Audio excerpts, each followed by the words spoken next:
मनाली काश्मीर साईडला बर्फ पडतो, पण आपल्या पुण्यात का नाही? असा प्रश्न तुम्हाला कधी पडलाय का?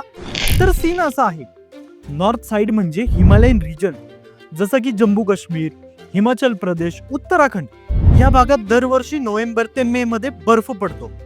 दिसायला खूप सुंदर, म्हणूनच आपण सगळे तिकडे फिरायला जातो. पण मग प्रश्न येतो, आपल्या महाराष्ट्रात बर्फ का पडत नाही?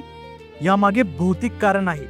हिमालयन साइड पृथ्वीच्या जास्त वरच्या अक्षांत हायर अल्टिट्यूड येतो, म्हणजे तिथे सूर्यकिरण तिरके पडतात, उष्णता कमी, तापमान 0, खाली बर्फ टिकतो. पण आपलं पुणे खूप खाली अक्षांत, लोअर अल्टिट्यूड आहे, इथे सूर्यकिरण सरळ पडतात, उष्णता जास्त, थंडी असूनही बर्फ पडणे इतकी नाही. म्हणूनच हिमालयामध्ये स्नो आणि महाराष्ट्रामध्ये रेन.